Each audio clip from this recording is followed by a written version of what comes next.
नमस्कार। नया chapter start करेंगे। चैप्टर रहेगा आपका पार्टनरशिप, जिसमें इस क्लास के माध्यम से पहले पार्टनरशिप का बेसिक इंट्रो देखेंगे। ठीक है, तो आपका पार्टनरशिप वाला चैप्टर स्टार्ट करने जा रहे हैं, जिसमें आपके कंप्लीट जो क्लासें होगी, आपका पार्टनरशिप वाला जो लेसन है वो कम से कम 10 से लेकर 12 वीडियो में कंप्लीट होगा। ठीक है, तो स्टार्ट करते हैं। आज बेसिक इंट्रो स्टार्ट करेंगे, यानी बहुत ही महत्वपूर्ण चैप्टर है। तो इस चैप्टर से आपका जो एग्ज़ाम है उसमें कम से कम 5 से लेकर 7 क्वेश्चन आने की पूरी पूरी पॉसिबिलिटी है, जिसमें आपका थ्योरेटिकल भी आएगा और साथ में प्रैक्टिकल क्वेश्चन ज़्यादा आने की पॉसिबिलिटी रहेगी। ठीक है, वो ज़्यादा हार्ड चैप्टर नहीं है, ईजी चैप्टर है अगर आप अच्छी तरह से ध्यान से देखेंगे इसको। तो टॉपिक आपका इसमें साझेदारी लेखांकन है, आधारभूत अवधारणाएं देखेंगे and accounting for partnership, basic concept देखेंगे। फर्स्ट देखते हैं साझेदारी की प्रकृति एंड नेचर ऑफ पार्टनरशिप देखते हैं। ठीक है, तो इसका नेचर क्या होता है, यानी दो या दो से अधिक व्यक्ति व्यवसाय स्थापित करते हैं, उसी को पार्टनरशिप कहा जाता है। यानी किसी भी व्यवसाय को आरंभ करने हेतु दो या दो से अधिक व्यक्तियों की आवश्यकता पड़ती है। ठीक है, अगर सिंगल व्यक्ति व्यापार करता है तो वो पार्टनरशिप नहीं कहलाती है। दो या दो से अधिक व्यक्ति मिलकर किसी भी व्यवसाय को स्थापित करते हैं तो वो साझेदारी कहलाती है।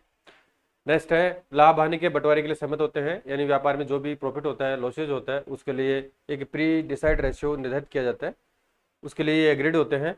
और इन पर साझेदारी एक्ट 1932 लागू होता है, यानी जो एक्ट है साझेदारी पर वो भारत सरकार द्वारा 1 अक्टूबर 1932 को लागू किया गया था। लागू किया गया था साझेदारी अधिनियम 1 अक्टूबर 1932 को ये प्रभावी हुआ था। इसे व्यक्तिगत रूप से साझेदारी तथा जिस नाम से व्यापार संचालित होता है वह फर्म कहलाती है, यानी व्यक्तिगत रूप से इंडिविजुअली रूप से तो इसको पार्टनरशिप कहा जाता है। ठीक है, और जो व्यापार संचालित होता है वो एक तरह से फर्म होती है। इसमें एक तरीके से अनुबंध होता है, समझौता होता है, यानी एग्रीमेंट होता है, और व्यापार का अस्तित्व होना जरूरी है, यानी व्यापार होगा तभी पार्टनरशिप होगी। पारस्परिक अभिकरण एजेंसी होती है। लाभ का विभाजन एक प्री डिसाइड रेशियो का आधार पर किया जाता है। साझेदारों के इसमें उत्तरदायित्व होते हैं। इंग्लिश में देखें तो two or more individual establish a business, agree to share profit and losses. The partnership act 1932 applies to them. Individual are called partnership and the name under which the business is conducted is a firm. Contract और agreement होता है, acceptance of business है, mutual agency है, division of profit है, और responsibilities of partnership है। ठीक है, तो इसका जो विशेषताएं हैं मुख्य वो देख चुके हैं, तो इसके बारे में ज़्यादा चर्चा नहीं करेंगे, यानी थ्योरेटिकल में आप सभी लोग जानते हैं। अब देखते हैं नेक्स्ट है साझेदारी विलेख क्या है, पार्टनरशिप डीड क्या होता है वो देखते हैं। यानी साझेदारी की विषय वस्तु को विलेख कहा जाता है, यानी जो साझेदारी की विषय वस्तु होती है उसी को डीड या विलेख कहा जाता है, जिसमें पहले से डिसाइड होता है कि प्रत्येक साझेदार द्वारा कितने अनुपात में पूंजी लगाई जाएगी, लाभ हानि का विभाजन किस रेशियो में होगा, उसके अलावा आहरण पर क्या ब्याज होगा, एडिशनल कैपिटल पर क्या ब्याज होगा, और कोई लोन लिया जाता है कैपिटल का तो उस पर कितना ब्याज दिया जाएगा, एक्सेट्रा जो भी लाइबिलिटीज होती है वो साझेदारी डीड में लिखा जाता है। और ये लिखित भी हो सकती है और मौखिक भी हो सकती है, यानी इसको रिटर्न में भी लिखा जा सकता है और वर्बली भी इसको कहा जा सकता है। अगर लिखित में है तो इन फ्यूचर में अगर कोई वाद होता है, ठीक है, कोई कानूनी अड़चन आती है तो इसको न्यायालय में एक सबूत के रूप में पेश किया जा सकता है। लिखित विलेख से न्यायालय साझेदारों पर आपसी वाद है तो अपील भी की जा सकती है। The subject matter of a partnership is called a deed, it can be written or oral. A written deed can be applied to a court or a mutual dispute between the partners. अब इसमें कौन कौन से पहलू शामिल होते हैं, partnership deed के अंदर कौन कौन से पहलू शामिल होते हैं, ये महत्वपूर्ण है, ये ध्यान रखना आपको।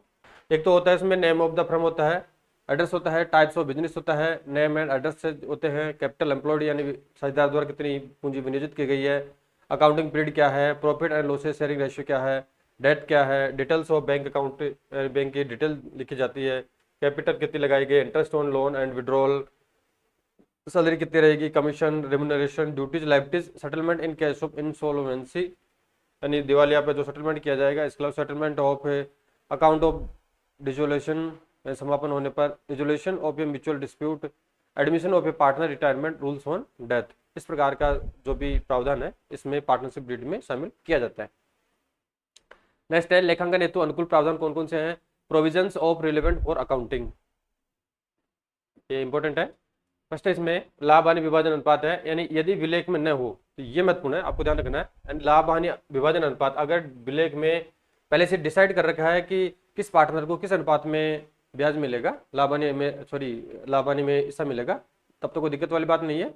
और अगर जो साझेदारी विलेख है अगर उसमें मेंशन नहीं किया गया है कि अमुक पार्टनर को कितना लाभानी विभाजन अनुपात रहेगा, तो ऐसी स्थिति में अगर विलेख में ऐसा मेंशन नहीं है तो लाभानी को बराबर बांटेंगे, चाहे पूंजी का अनुपात कुछ भी हो। ठीक है, ये विशेष ध्यान रखना है। अगर साझेदारी विलेख में मेंशन है तो प्री डिसाइड जो भी रेशियो है उसके अकॉर्डिंग लाभानी का विभाजन करेंगे। और साझेदारी विलेख में अगर इसका मेंशन नहीं किया गया है, चाहे साझेदार द्वारा कितनी पूंजी लगाई गई हो, लेकिन जो लाभ हानि का विभाजन होगा बराबर बराबर यानी इक्वल होगा।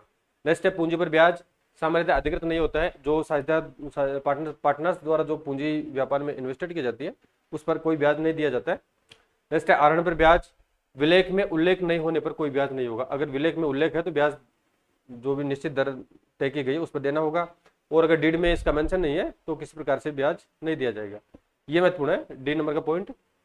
ये ऋणों पर ब्याज यानी इंटरेस्ट ऑन कैपिटल यानी पूंजी, उसे 6% वार्षिक ब्याज देना होगा। यानी जो व्यापार में पार्टनर्स द्वारा जो पूंजी लगाई गई है अगर उसको लोन के रूप में दिया जाता है तो उस पर 6% वार्षिक ब्याज देना होगा। कितना देना होगा? 6% वार्षिक ब्याज देना जरूरी होगा।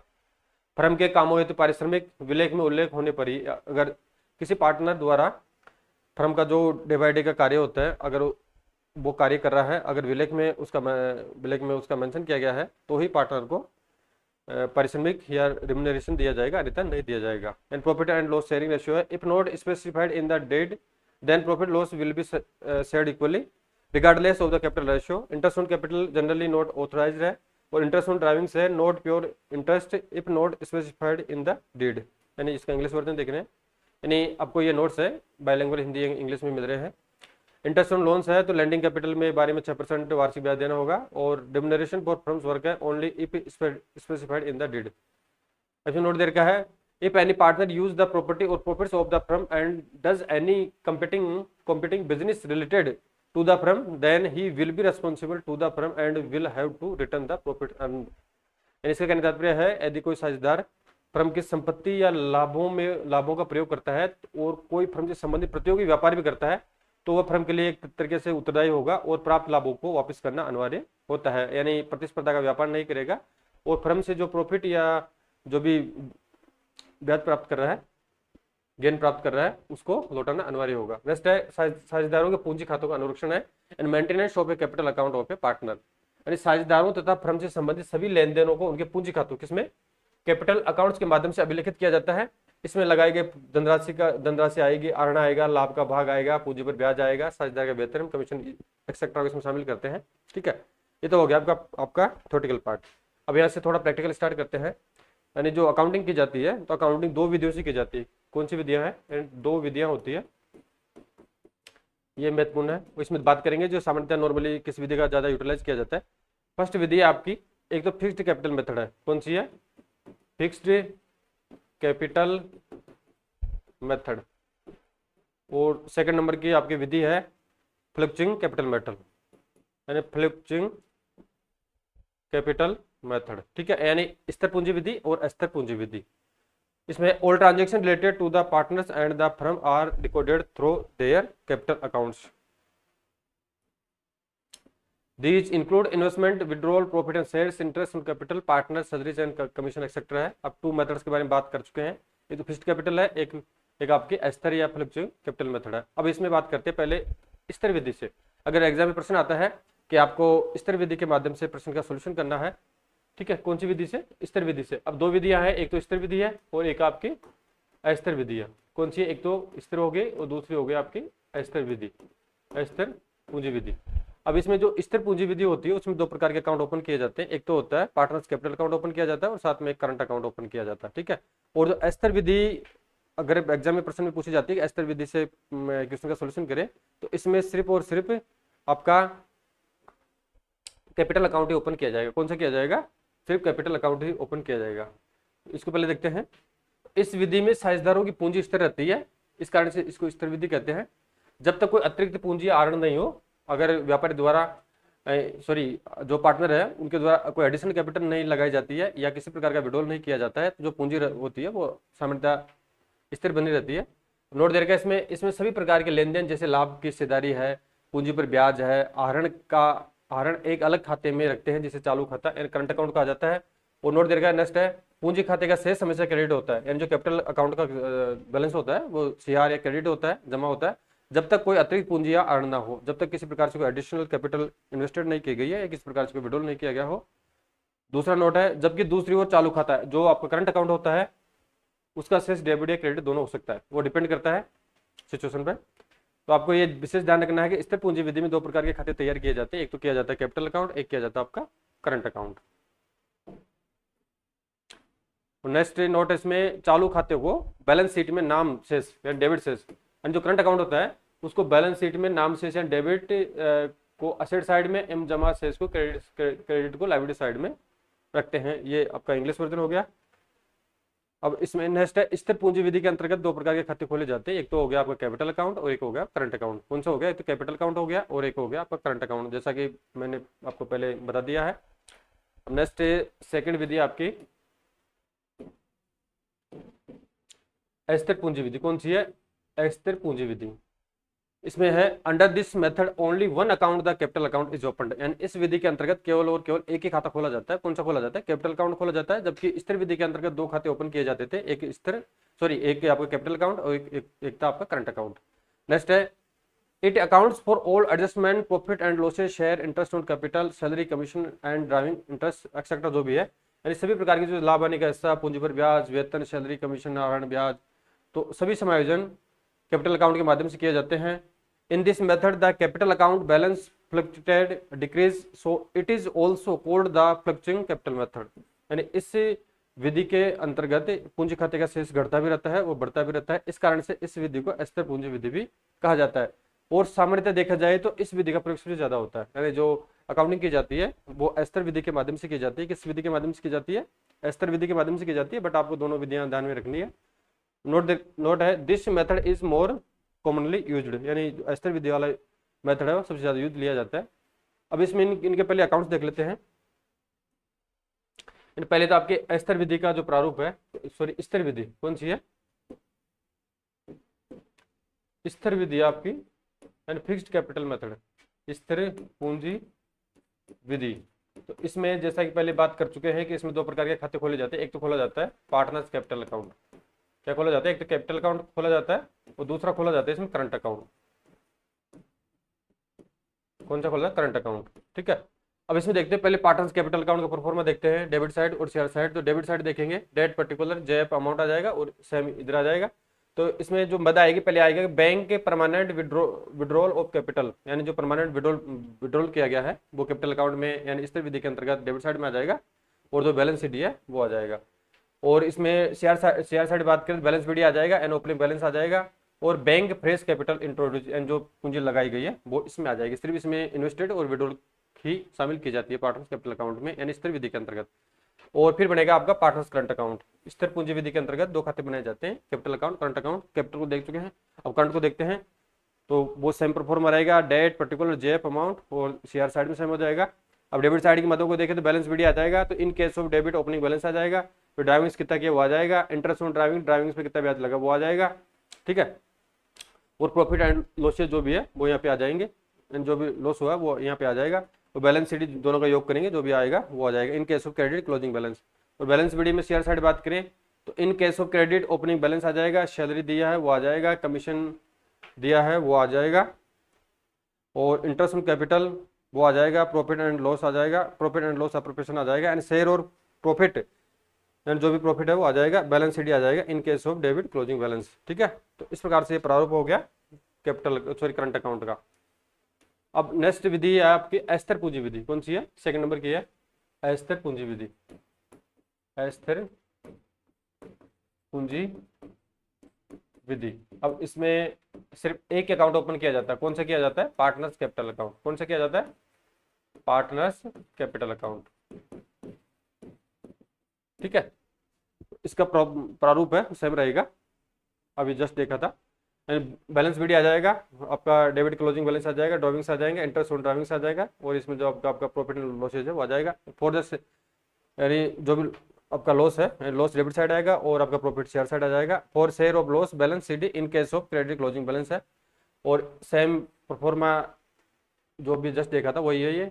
बैलेंस बीडी में in case of credit opening balance आ जाएगा, बैंक फ्रेश कैपिटल जो पूंजी लगाई वो आ जाएगी, सैलरीज दी वो आ जाएगा, इंटरेस्ट ऑन कैपिटल आ जाएगा, और जो प्रॉफिट पेंटल ऑपरेशन है यानी जो प्रॉफिट हुआ वो आ जाएगा, और दोनों का योग है जो डिफरेंस है वो balance BD in case of debit closing balance आ जाएगा। ठीक है, तो ये आपका प्रारूप हो चुका है।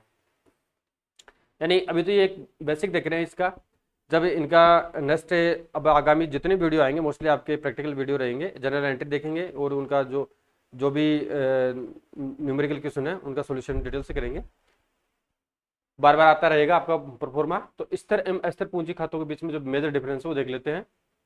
अब कौन कौन से हैं? एक तो अंतर का आधार है स्थिर पूंजी, यानी एक तो आपका स्थिर पूंजी विधि हो गया, और ये हो गया आपका अस्थिर। जैसा कि अस्थिर में पूंजी घटती है, इंक्रीज होती है, डिक्रीज होती है, इस कारण से अस्थिर कहा जाता है। और स्थिर पूंजी में सामान्यतः पूंजी स्थिर बनी रहती है। तो फर्स्ट इसमें डिफरेंस है खातों की संख्या के बारे में बात करें तो स्थिर पूंजी के बारे में बात करें तो इस विधि के अंतर्गत प्रत्येक साझेदार के लिए दो खाते अलग सुस्थापित किए जाते हैं, खोले जाते हैं, अर्थात पूंजी खाता और चालू खाता। जैसा कि बार बार बात कर चुके हैं कि स्थिर पूंजी विधि के अंतर्गत दो प्रकार के खाते ओपन किए जाते हैं, पूंजी खाता और करंट अकाउंट। और जबकि अस्थिर पूंजी विधि के अंतर्गत सिर्फ एक ही खाता ओपन किया जाता है, सिर्फ कैपिटल अकाउंट खोला जाता है। प्रत्येक साझेदार का एक खाता होता है, अर्थात पूंजी खाता इस विधि के अंतर्गत होता है। नेक्स्ट है संलेख संबंधी मध्य है। तो अब इसमें कौन कौन सी मदों को शामिल किया जाता है स्थिर पूंजी विधि के अंतर्गत? आहरण होता है, आपका वेतन हो गया, पूंजी पर ब्याज हो गया, आदि के लिए सभी समायोजन चालू खातों में ट्रांसफर किए जाते हैं, न कि पूंजी खातों में। और इसमें बात करें तो जो भी मध्य देर की आहरण, पूंजी पर ब्याज आदि के सभी समायोजन पूंजी खातों में ट्रांसफर किए जाते हैं। किसमें किया जाता है? इसमें तो जो भी ट्रांजेक्शन होता है वो करंट अकाउंट के माध्यम से होता है। किसमें होता है? करंट अकाउंट के माध्यम से होता है स्थिर पूंजी विधि में। और जो अस्थिर पूंजी विधि आपकी फ्लक्चुएटिंग कैपिटल मेथड है, उसमें जो ट्रांजेक्शन किए जाते हैं वो कैपिटल अकाउंट के माध्यम से किए जाते हैं। ये आपको दोनों में बेसिक डिफरेंस ध्यान रखना है। और स्थिर शेष के बारे में बात करें तो पहले बात करते हैं स्थिर पूंजी में। तो पूंजी खाता शेष सामान्यतः अपरिवर्तित ही रहता है, यानी अनचेंजेबल होता है, केवल कुछ विशिष्ट अपवाद स्थितियों को छोड़कर होता है। अगर कोई विड्रॉल किया गया है या कोई एडिशनल कैपिटल लगाई गई है तो ही इनमें चेंजिंग आएगा, अदरवाइज किसी प्रकार का कोई चेंजिंग नहीं आएगा। और पूंजी खाते का शेष साल दर साल परिवर्तित होता रहता है, क्योंकि सभी समायोजन अस्थिर पूंजी विधि के अंतर्गत कैपिटल अकाउंट्स के माध्यम से किए जाते हैं। आहरण पर ब्याज, पूंजी पर ब्याज, और सैलरी है, कमीशन एक्सेट्रा जो भी है वो सभी समायोजन कैपिटल अकाउंट के माध्यम से अस्थिर पूंजी विधि के अंतर्गत किए जाते हैं। नेक्स्ट है जमा शेष के बारे में बात करें तो सीआर शेष के बारे में बात करें तो इस पूंजी खाते का सदैव जमा शेष प्रदर्शित करता है, क्योंकि इसमें यदा कदाही विड्रॉल या एडिशनल कैपिटल लगाई जाती है तो कैपिटल का बैलेंस सीआर होता है, तो सदैव जमा शेष प्रदर्शित करता है। और इसमें पूंजी खाते एक नाम शेष प्रदर्शित कर सकता है, इसमें डेबिट हो सकता है और क्रेडिट भी हो सकता है, वो सिचुएशन के ऊपर डिपेंड करती है। नेक्स्ट आपका लाभ एवं हानि विनियोग खाता है, ये बहुत ही महत्वपूर्ण है। कौन सा है? लाभ एवं हानि विनियोग खाता है। तो लाभ एवं हानि विनियोग खाता, profit and loss appropriation account क्या होता है देखते हैं। लाभ एवं हानि विनियोग खाता सिर्फ फर्म के लाभ व हानि खाते का विस्तार मात्र होता है। क्या होता है? The profit and loss appropriation account is simply an extension of the firms profit and loss account. नहीं, ये सिर्फ लाभ हानि खाते का विस्तार मात्र होता है, इसमें एक्स्ट्रा कोई ज्यादा मदद नहीं होती है। नेक्स्ट है इसमें सभी साझेदारों के समायोजन होते हैं, जैसे साझेदारों का वेतन है, कमीशन है, पूंजी पर ब्याज है, आहरण है, एक्सेट्रा जो भी मदे होती है, उपरोक्त जो भी मदे बात कर चुके हैं, वो लाभ हानि profit and loss appropriation and पेंटल एप्रोप्रिएशन अकाउंट के माध्यम से किया जाता है। And in contents adjustment for all partners including partner salaries, commission, interest on capital, interest on driving etcetera. Next है इस खाते को प्रॉफिट एंड लॉस के शेष को दर्ज करके आरंभ किया जाता है, यानी जो ये आपका profit and loss appropriation account है, जो इसका जो आरंभिक बैलेंस बीडी होता है, जो वो शेष कौन सा रहेगा, तो वो जो प्रॉफिट एंड लॉस अकाउंट का जो शेष होता है उसी से इसका जो बैलेंस बीडी होगा या जो शेष रहेगा वो दर्ज करके आरंभ किया जाएगा। This account begins by recording the profit and loss balance. ठीक है, तो आपका ये छोटा वीडियो है, ज़्यादा बड़ा वीडियो नहीं है, केवल बेसिक देखा है, जिसमें पार्टनरशिप क्या होती है और कौन सा एक्ट इस पे प्रभावी होता है, उसके अलावा साझेदारी सेलेक्ट क्या होता है उसके बारे में बात कर चुके हैं, उसमें कौन कौन से फैक्ट्स या किन किन पहलुओं को शामिल किया जाता है। उसके अलावा फिर प्रैक्टिकल के रूप में स्टार्ट किया था कि जो साझेदारी अकाउंटिंग होती है उसमें जो आपकी दो विधियाँ होती है, एक तो आपकी स्थिर विधि होती है, एक अस्थिर विधि होती है। तो स्थिर विधि के अंतर्गत दो प्रकार के खाते ओपन किए जाते हैं, एक तो होता है आपका करंट अकाउंट होता है, एक होता है कैपिटल अकाउंट। तो स्थिर विधि के अंतर्गत जो भी समायोजन एडजस्टमेंट किए जाते हैं, जैसे interest on driving, additional capital, salary, commission etcetera जो भी है, तो जो सभी समायोजन करंट अकाउंट के माध्यम से किए जाते हैं, ना कि पूंजी खाते के माध्यम से। और अस्थिर पूंजी विधि के बारे में बात करें तो इसमें जस्ट इसका विपरीत होता है, क्योंकि इसमें सिर्फ एक खाता ओपन किया जाता है। कौन सा किया जाता है? सिर्फ पार्टनर्स कैपिटल अकाउंट ओपन किया जाता है, और जो भी ट्रांजेक्शन या जो भी एडजस्टमेंट या समायोजन किए जाते हैं वो सिर्फ पार्टनर्स कैपिटल अकाउंट के माध्यम से किए जाते हैं, क्योंकि यहाँ पे करंट अकाउंट ओपन नहीं किया जाता है। ठीक है, अब नेक्स्ट वीडियो में आपका प्रैक्टिकल क्वेश्चन से स्टार्ट करेंगे।